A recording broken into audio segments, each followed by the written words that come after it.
Welcome to my Ramarajyam channel. నమస్తే, మీ senior journalist Derangula Krishnaiah. Car కథనాలు ఏమైంది సారు, జై సీతారాం, సిగ్గు సిగ్గు, పోలీస్ పొలిటికల్ అనే ప్రశ్నకు సమాధానం ఎక్కడ అనే అంశంపై విశ్లేషణ.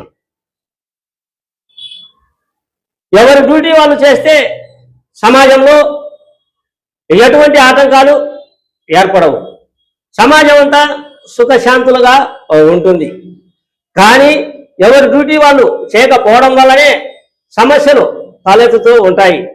వేలకు వేలు జీతాలు తీసుకుంటూ ఉంటారు, కానీ పని విషయంలో ఎందుకో చెడ్డ పేరు తెచ్చుకుంటారు. కోటాను కోట్లు ఖర్చు పెట్టి ఎమ్మెల్యే సీట్లు, మంత్రుల పదవులు తీసుకుంటారు, కానీ సరైన మార్గంలో రాజకీయం చేయలేక సమస్యలను ఎదుర్కోవడం జరుగుతుంది. ఎవరి పనులు వాళ్ళు చేస్తే సమాజం ముందుకు నడుస్తుంది కదా. ఇది నేను ఎందుకు చెబుతూ ఉన్నాను అంటే, పోయిన వారం పులివెందుల అర్బన్ పోలీస్ స్టేషన్లో సిఐ సీతారాం ఒక కారును తీసుకొని వచ్చాడు. పోలీస్ స్టేషన్ ఆవరణలో పెట్టాడు. ఆ కారు సమాచారం నాకు అందించారు. ఈ విషయంగా, సార్ అక్కడ ఒక కారు తీసుకొని వచ్చారు, అది ఎవరో వ్యక్తిని కిడ్నాప్ చేశారు అంట, పులివెందుల అర్బన్ పోలీస్ స్టేషన్లో ఉందంట సార్ అని నాకు సమాచారం ఇచ్చారు. నేను వెళ్ళా. ఒక సీనియర్ జర్నలిస్ట్గా, ఒక యూట్యూబర్గా నేను అక్కడికి వెళ్ళి వీడియో ఆ కారు గురించి సేకరించే సమాచారం కోసం వీడియో తీస్తుండగా హల్చల్ చేశాడు సిఐ సీతారాం. అది ఎందుకు చేశాడో, ఎక్కడ చేశాడో పోలీస్ స్టేషన్ వరకు దొబ్బాడు. బయటికి వెళ్ళిపో, నీకు హక్కు లేదు అన్నాడు. అటువంటి పరిస్థితులు, వాగ్వివాదానికి దిగే పరిస్థితులు కేవలం ఆ కారు వీడియో తీస్తే ఆయనకి ఏమయ్యింది? దీని మీద గత వారంలో నేను ఒక వీడియో చేశా. ఆ వీడియో చూసిన నా శ్రేయోభిలాషులు, నా ఛానల్ చూస్తున్న సబ్స్క్రైబర్లు, నా ఛానల్ చూస్తున్న లైక్ చేస్తున్న వాళ్ళు అంతా కూడా, సార్ మీరు మంచి కథనం ఇచ్చారు పోలీస్ స్టేషన్ పై, ఇంతకీ ఆ కారు విషయం ఏమైంది సార్, మాకు ఉత్సాహంగా ఉంది అని నాకు ఫోన్ల మీద ఫోన్లు చేస్తూ వస్తూ ఉన్నారు. నేను సమాధానం చెప్పాలి కదా, సమాధానం చెప్పాల్సిన అవసరం ఉంది కదా.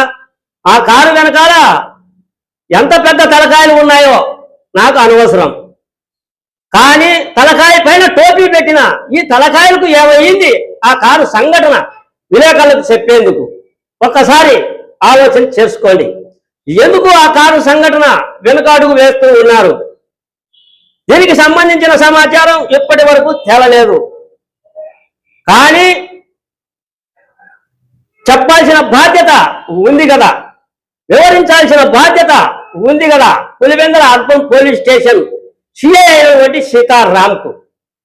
సీతారాం రెడ్డికి. లేదు, చూశాం, 3 రోజులు 4 రోజులు వెయిట్ చేశా, సమాధానం లేదు. తరువాత డిఎస్పీ మురళీ నాయక్ దృష్టికి కూడా తీసుకుని వెళ్ళా.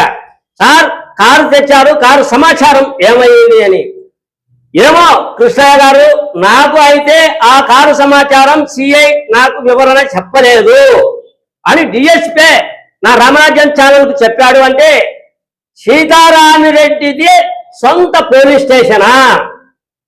ఆ కారు సంగతి ఏమయ్యింది ప్రశ్నించే విలేకరులు లేరా? నా మీద దూకుడుగా వెళ్లాల్సిన పరిస్థితి ఎందుకు వచ్చింది? ఏదో ఎక్కడో మిఠాయి అంగళ్ళల్లో, అదే బేకరీ అంగళ్ళల్లో ఏదో దోమబడిగి పురుగుబడి హల్చల్ చేసే ఈ జర్నలిజం, పులివెందుల జర్నలిజం, ఒక కారును పోలీస్ స్టేషన్లో ఉంచితే దానికి సంబంధించిన యూట్యూబర్ను తోస్తే ఆ సమాచారాన్ని కూడా అందించలేని పరిస్థితి పులివెందుల జర్నలిస్టులకు ఉంది. చూడండి, చిత్ర విచిత్రం. జర్నలిస్టులు కూడా సీతారామిరెడ్డికి భయపడారా? ఆ కారు సంగతి తేల్చలేదా? ఏంటి ఈ పరిస్థితి? సరే, ఈ విషయాన్ని పక్కన పెడితే ఆ కారు 26వ తేదీ కిడ్నాప్ కాబడి విజయవాడలో పులివెందులకు తెచ్చారు ఆ కారును. 3 రోజుల పాటు పులివెందుల్లో ఒక హాస్పిటల్ సమీపన, ప్రైవేట్ ఆసుపత్రి సమీపాన ఒక ఇంటి ఆవరణలో ఆ కారును ఉంచారు.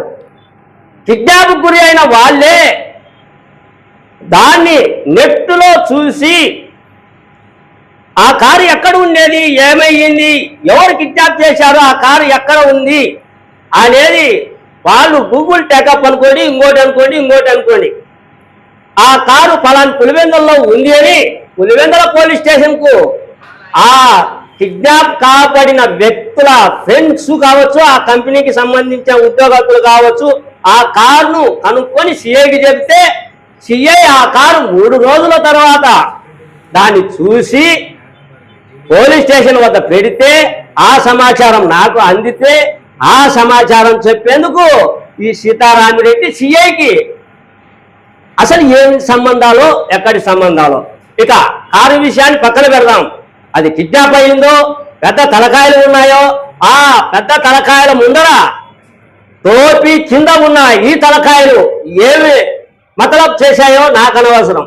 నేనైతే వార్త ఇచ్చా, నా సబ్స్క్రైబర్లు, నా శ్రేయభిలాషులు సార్ ఆ సంగతి ఏమయ్యింది అని నన్ను ఫోన్ల మీద ఫోన్లు దాడి చేయడం వల్ల దానికి నా బాధ్యతగా ఒక విలేకరిగా, ఒక జర్నలిస్ట్గా నేను వివరణ ఇవ్వాల్సిన బాధ్యత. కిడ్నాప్ చేసుకున్నారో, కారు ఎందుకు వచ్చిందో ఇప్పటికీ దాని ప్రెస్ మీట్ అనేదే లేదు. సరే, అది కిడ్నాప్ తర్వాత ఏందో ఇది పక్కన పెడదాం. ఇటీవల కాలంలో ఆ కార్లు, ఒక రెడ్ కార్ అనేది ఒక పార్టీ నేతకు చెందిన కార్ అని ఆ కారును పట్టుకున్నారు ఎవరో సిబిఐలు కావచ్చు, అటు తర్వాత ఇతర రకాలైన అవినీతి నిరోధక శాఖ వారు కావచ్చు. కారును పట్టుకుంటే ఆ కారు లోపల సపరేట్ అరలు పెట్టుకొని డబ్బులను ఆ అరల్లో పెట్టి, లేదా బంగారు ఆ అరల్లో పెట్టి సపరేట్ అరల కారు తిరిగింది అనే పేపర్లలో కూడా వచ్చింది. అంటే ఆ కార్లలో ఉండే పరిస్థితి, అది కిడ్నాప్ కారా, దాంట్లో గంజాయి ఉందా, దాంట్లో బంగారు ఉందా, దాంట్లో డబ్బు కట్టలు ఉన్నాయా, ఆ కారు సంగతి చెప్పేందుకు ఈ సీతారామిరెడ్డికి ఎంత అందింది అని అనుమానం రాదా? ఏం జరుగుతుంది అని అనుమానం రాదా? ఎందుకు ఒక యూట్యూబర్ మీద రెచ్చిపోయాడు అనే అనుమానం రాదా?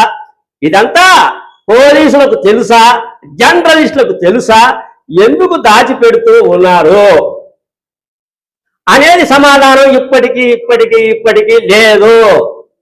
సరే, మళ్ళీ దాని మీదనే నాకు అందిన సమాచారం ప్రకారం ఆ కారు విజయవాడలో కిడ్నాప్ సంబంధించి ఆ వీడియో సీసీ కెమెరాలలో ఉన్నటువంటి వీడియో నాకు పంపారు. చూడండి ఈ వీడియోలో ఒక జర్నలిస్ట్గా నా బాధ్యత, పోలీసులుగా వాళ్ళ బాధ్యత ఏందో సమాజమే గుర్తించాలి. పెద్ద తలకాయలకు భయపడి టోపీలు పెట్టుకున్న తలకాయలకు మతి భ్రమించిందా? ఒక్కసారి సమాజమే ఆలోచించండి. మీ సీనియర్ జర్నలిస్ట్ దేరంగుల కృష్ణయ్య.